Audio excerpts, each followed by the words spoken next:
we spend per week trying to find things. And what does it make you feel when you can't find something? And I've seen a couple different reports. There was one I read that that found on average people were wasting 8 hours a week trying to find things, which I found really hard to believe, and that was really unfortunate. They really need some organizational tools. But regardless, I think we've all had those experiences, when we haven't been able to find things or felt disorganized. And what happens to us is we waste time, and we all have plenty of things to do. So when we waste time, it means we're not getting something else done. It decreases our efficiency. We get a little stressed out.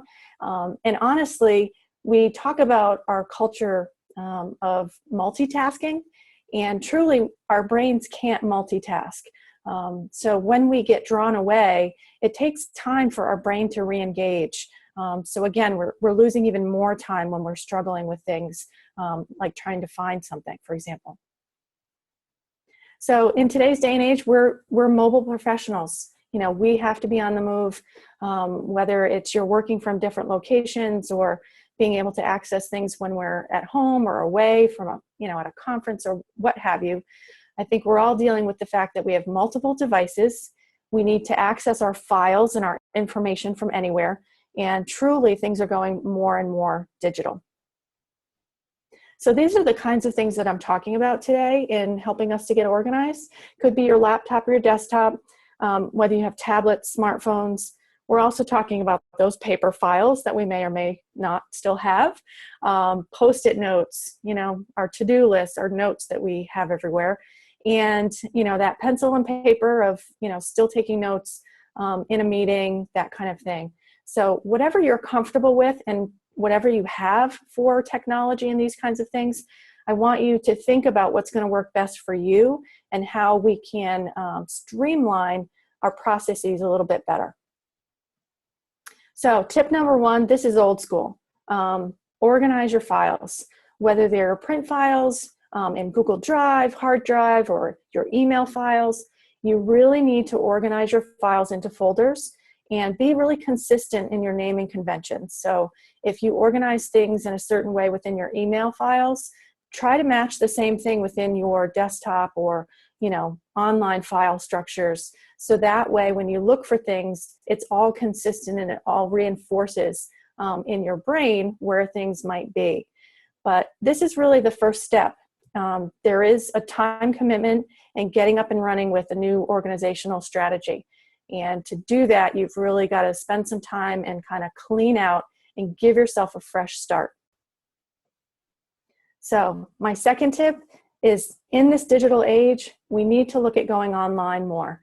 This really helps when you're more mobile. So that way you can access from any device, anywhere you happen to be. So what I'm suggesting is, I'm going to talk about two in particular. Google Drive. I know a lot of us at universities now have the Google package as our email system, and we're using Google Drive. So if you have that at your institution, I want you to use it to its fullest extent. If you don't, look at alternatives like Dropbox. Evernote is another one that has a lot of functionality, and I'll give you some suggestions in that as well. The nice thing about going online is you do prevent that loss from failure. I was at a presentation recently from an IT professional here at Appalachian who was saying that 85% of the IT failures where they were trying to recover items was human error. It wasn't that the technology failed, but it was that the human being did something and lost all their materials. And none of us want to be in that situation. So if you're using these online tools, it's being backed up into the cloud, and it really is a good way to prevent those massive losses. Again, accessing from anywhere. And we're also really going to talk about organizing everything into some consistent places. So I'm talking email, notes, files, images, pretty much whatever you might need to access. So tip number 3 is pick a go-to location. So one of the examples is Google Drive, and I'm going to give you some, I'm going to show you how to do some of these things that you can do in Google Drive that you might not have known how to do. One of the things is that you can download an email as a PDF if you don't have Google Drive or you're using some other format or some different style of organization. But you can also download an email directly to Google Drive. So that's a really great tip, and in just a second I'll show you how to do that. Another option that you can do that you may not have known about is if you have the Google Drive app on your smartphone or on your tablet, you can take a photograph of something like maybe notes that you took from a meeting, and you can take a photograph that downloads right to Google Drive as well. It'll save it as a JPEG and go right into your Google Drive. So my gist with all of this is to think about creating one go-to location where things are organized, so that when you go to look for something, you're not digging through email, you're not looking through paper files, but that you've managed, no matter how you like to collect your information, you've managed to put it all in one place. Something else that's within Evernote, if you don't use the Google products and you want to use something like Evernote, it has a tool called Scannable. It does the same kind of thing where you can scan your notes and put it into your Evernote file. So you also obviously probably have scanners at your offices where you can scan material and email that PDF to you. So whatever format you want to do that in, it's very easy. Use whatever tools you have, but make sure that you're taking your notes from meetings, maybe handouts that you got at meetings, and put them all into one place so that you can find them more easily. So let me escape out of here, and I'm going to actually show you how to do a couple of these things. So if we look at email, for example, and say you get an email and it has some data in it that you really would like to save. A great example that had come through for me recently was an email that had updated information about our travel policies here, and it was something that I knew I wanted to save and I wanted to be able to access later. But what I find is that email can be a bit of a confusing place to try to find things, trying to remember who sent it to me, when it might have been. I end up with a lot of email. So here's a tip for being able to save this right into Google Drive. So from your email, if you click print, and it comes up with your print box, if you go to destination, you can change that destination and choose Save to Google Drive. So that's a real quick tip. So again, when you're here and you send it to print, go to destination, change the destination, and save directly to Google Drive. So now when I do that, I want to go into Google Drive and organize it. So that's another tip, is to do things immediately whenever you can, because the sooner you put something right where it should be, you won't spend time remembering, oh, what was that file? You know, I can't remember what it was. I have to open it. I have to look at it. And then I have to figure out, you know, where to put it. So do things immediately as soon as you think about doing them. So the other one I wanted to show you was I opened, okay. I want to show you what it looks like when you are taking a photograph and uploading it from your documents. So this is what it would look like from your iPad, if you can see that. So in the lower right-hand corner of your iPad or any device that you're on and you have the Google Drive app on there, you'll see this blue plus sign in the lower right corner. When you click on that, there is an option to use camera. So again, you can very quickly take a photograph with your smartphone or your tablet, and that will upload immediately into your drive as a JPEG. Again, you'll need to go in there and rename it and immediately file it into the appropriate folder so that it makes sense. Okay?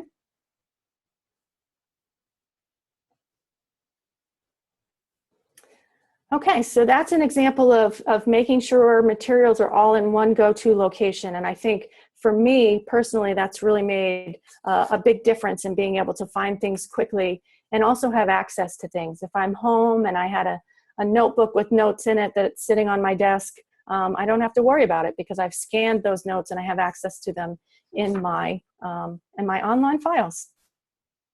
Okay, the next one that I want to talk about is using calendars and task lists.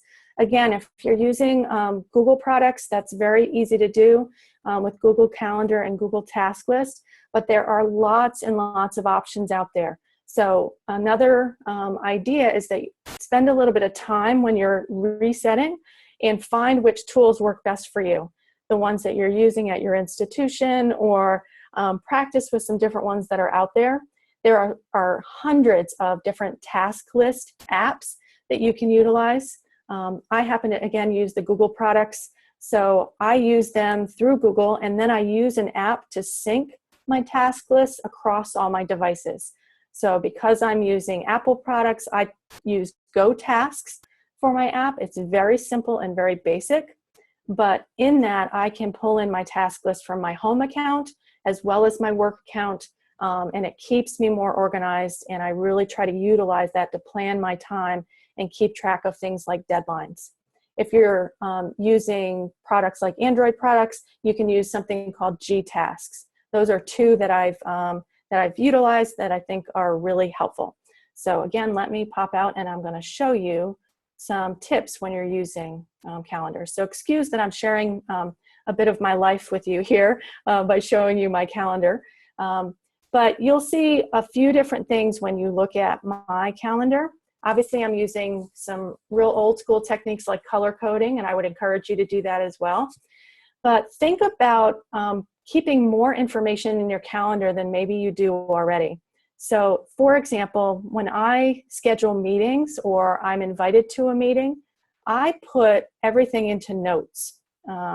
So here's an example of a committee meeting that I have next week. I put the agenda right into the description so that I have that available very quickly to me. Another example is when I meet with a student for a research consultation.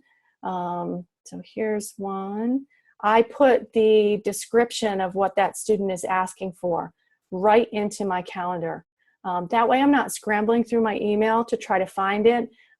It's in multiple places in my digital life, but I know I'm going to be looking at my calendar. So I take just 10 seconds and I copy and paste that material right into my calendar. That way I have it. So that's something I would really encourage you to do, is really use this description section. Most calendar features have some sort of a notes section where you can put information in and include that just to make it all, again, in one go-to location. The other thing you can do is you can add attachments. So if you have documents or things that relate to meetings, you can connect them right to that calendar event, and that way you know very quickly everything's going to be in that calendar event at the time that you need it. So that's a great example. And if you're not using the task list or some sort of a task list, I would really encourage you to do this. Again, I enjoy the fact that it's on all my devices. So no matter where I am, if I go and I schedule an appointment, I can quickly put it in my calendar, and I can keep track of deadlines. It's all across my devices. So when you're in the Google products, there's tasks on the left-hand side that you can turn on or off. And a lot of people don't realize that's there and very easy to just activate. And this is not an overly complicated system. It's very, very basic, so it may not do everything you want it to do. So if you want more functionality, really look at other apps that are out there. But you can quickly add items to add to your calendar. And in particular, schedule a date for yourself and kind of help yourself be organized and thinking ahead. Part of this goes to some of the items I'm going to talk about that have to do with our time for professional development. So I really try to plan out my projects when I'm working on things. I schedule myself interim dates to try to meet so that I'm not procrastinating on scholarship kinds of things that are really important to me. So whatever it may be, think about really planning things out and keeping yourself on task by having a task list and dates attached to that. And again, I keep this personally as well. So When I look on my smartphone, I can see both of my task lists. It keeps me organized on the home front as well.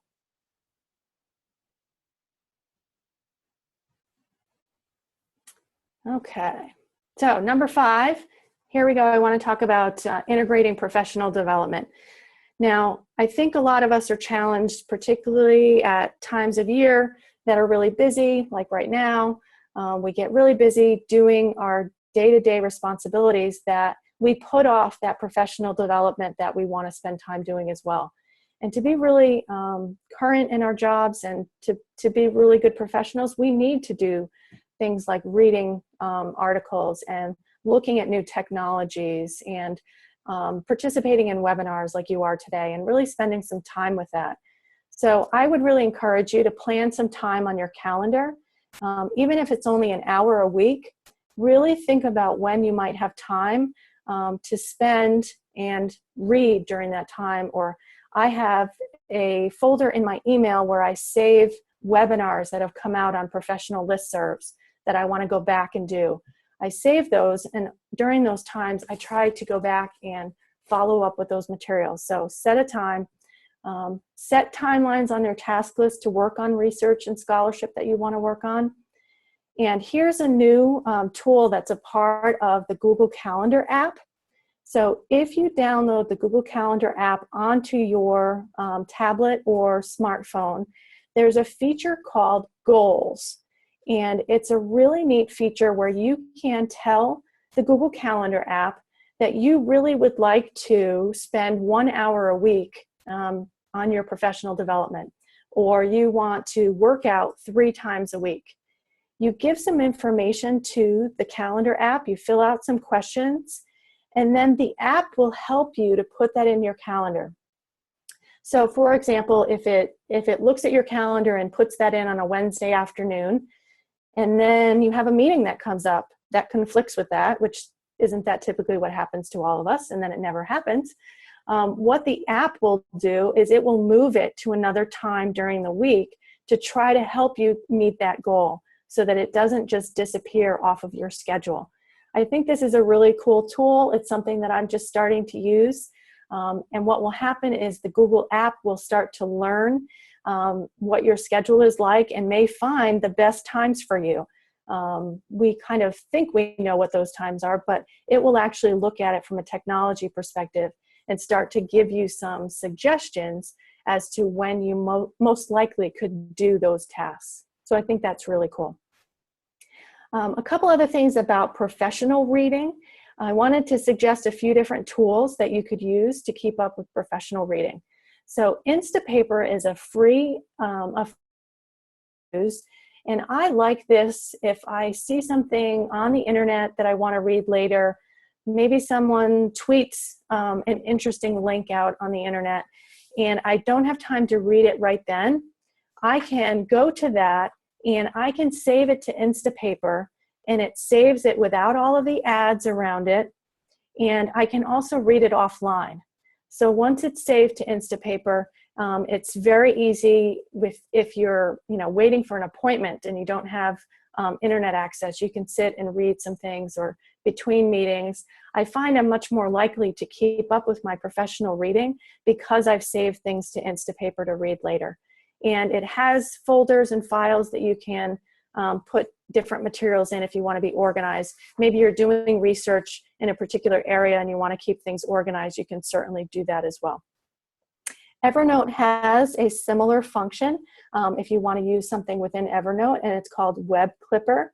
And it does the same kind of a thing where it will save that web page that you're interested in reading later.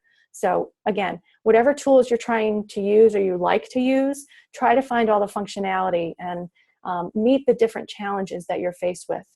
And some of you at your campuses may have something called browsing, which is a tool where you can pull research articles directly from your databases at your institution.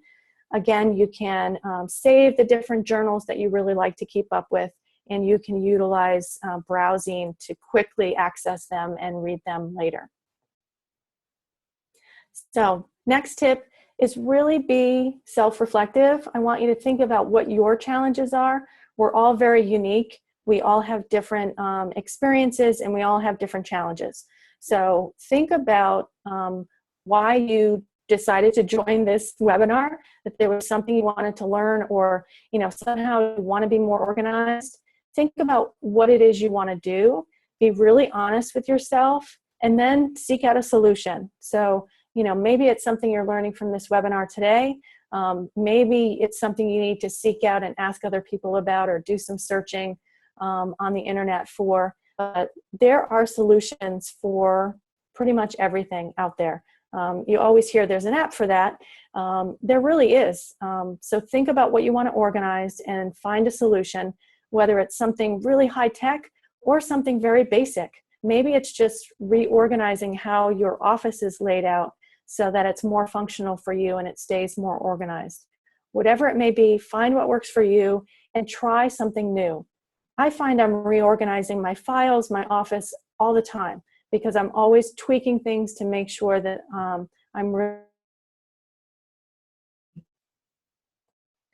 Okay, so the next tip I mentioned earlier, you've got to set a time for a reset.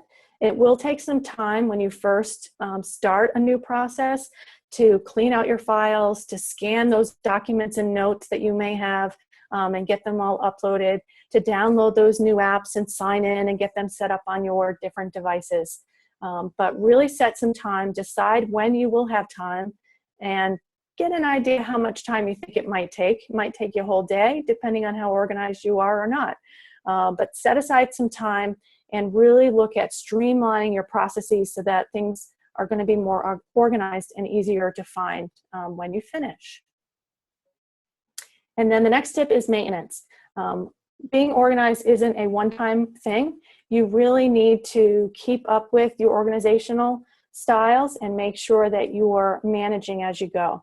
So one tip is to really handle things once.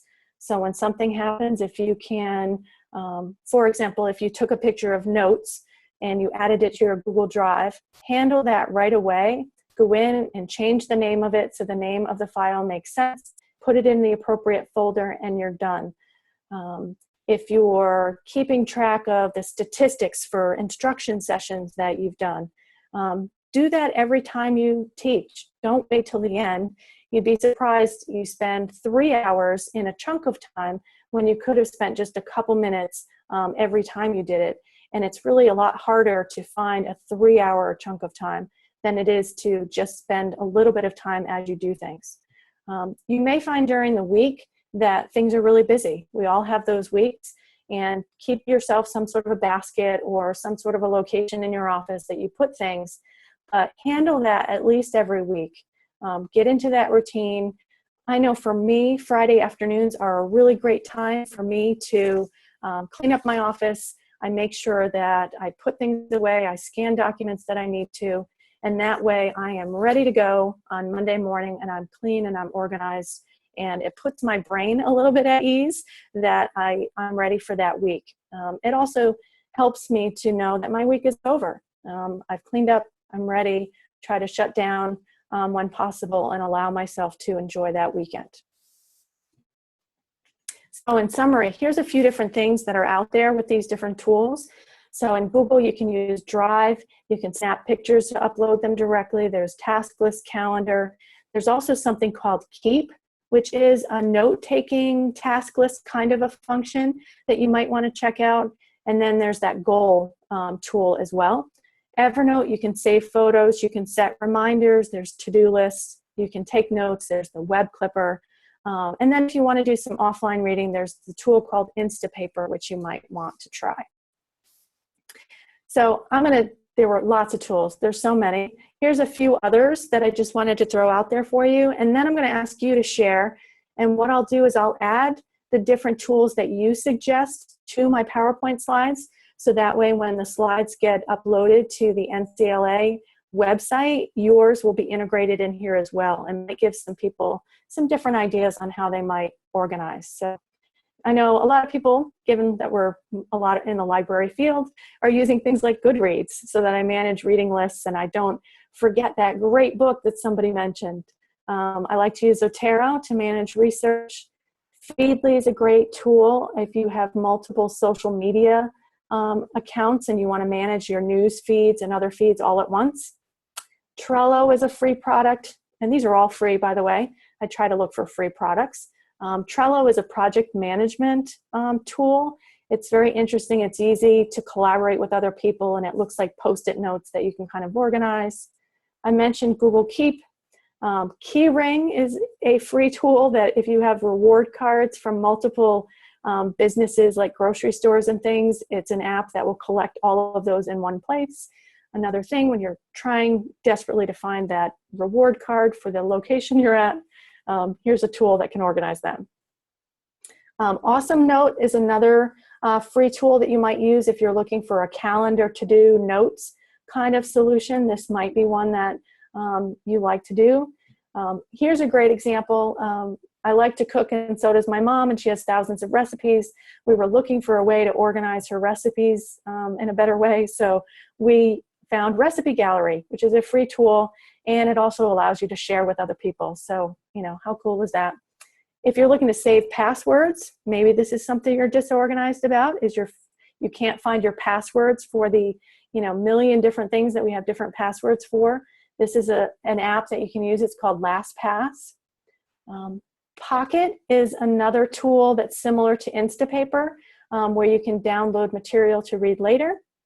And if this, then that is kind of a neat tool to help organize across multiple apps. And if you pull up an item, you might say whenever you have a photo, you want it to automatically upload to Google Drive. This tool is something that you can do that. So if it opens an image, then put that right into Google Drive. So that's another one that might help you organize across different tools.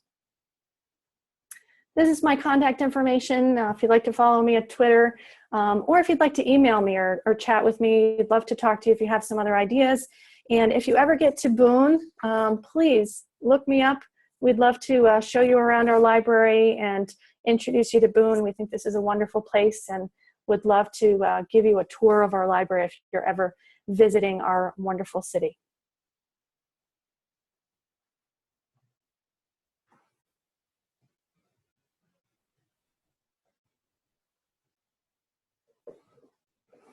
Great. I'd love to see if anybody has any questions.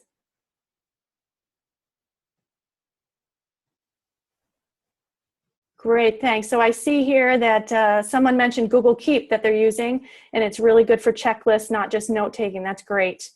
And you're using if-then. Wonderful.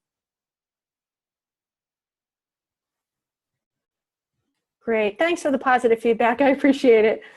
Are there other tools that you all are using that, that you think are fun and really help to keep you organized?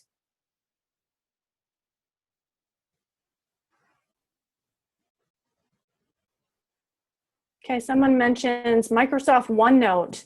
Yes, there are some folks that really like that. Great.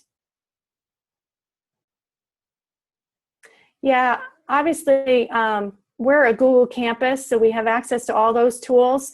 And because we're using it here at the university, it's great for, you know, scheduling meetings across the calendar. So I've become, you know, someone who just uses multiple aspects of Google, and I enjoy it. A whiteboard. Yeah, absolutely. You know, if that works for you, you can see that Jewel has one behind her.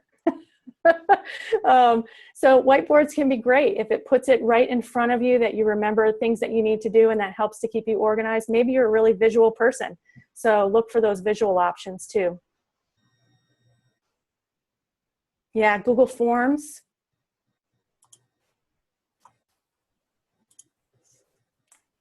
Bullet journaling. Oh, great. I've not used that one before. Great. Thanks, Kara.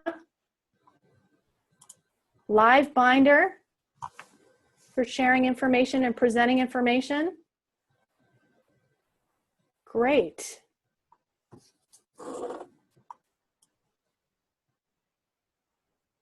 Any other apps or tools that people use, even if it's for things outside of your professional life, that you enjoy because it keeps you organized? All right, I'm going to have to check out the bullet journaling, Jewel.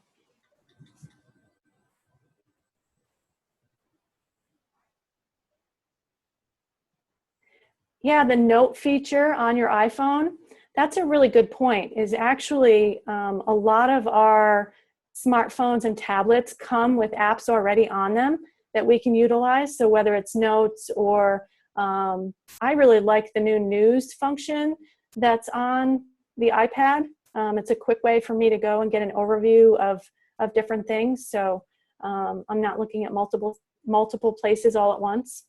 So. All right, so we all need to learn a little bit more about bullet journaling. Great. Siri, yeah, absolutely. And that's something that Google Keep does as well, is Google Keep has the function where you can do a voice recording. So someone I was talking to recently was actually using it to keep a grocery list between their family. And they could easily just do a voice note and record it and save things like grocery lists. I thought that was kind of cool.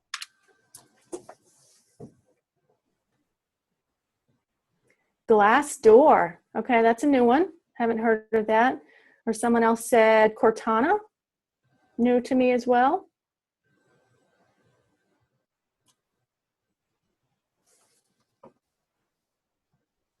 It's a Windows answer to Siri. Okay, great. She's funnier.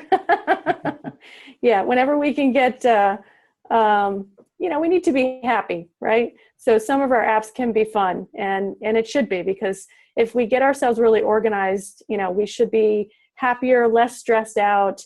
You know, we spend less time worrying about things, and we're kind of organized. So I think it's a good thing. Yeah, and it can be a challenge. I know I'm a very Apple-based person, even at home, but you may have a mixture of different tools that use different functions, and they work differently on Windows or PCs versus Apple kind of products. So it can be a little bit crazy sometimes to bounce between, but a lot of the apps will allow you to sync things with tools, and that way that'll work across your different devices. Yeah, so Google is a great tool that works across devices. Yeah, the Flip app is a new one that I saw over the holidays. If you want to keep your sales from different companies in one place, your loyalty cards, clip coupons. Interesting. Glad you posted that. I wondered. I haven't tried that one yet.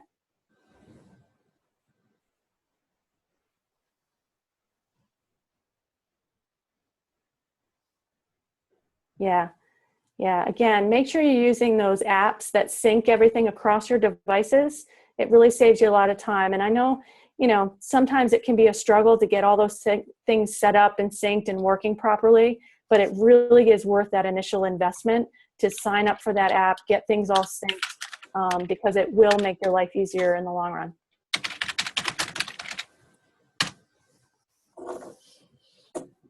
Yap, to create a simple app. Great.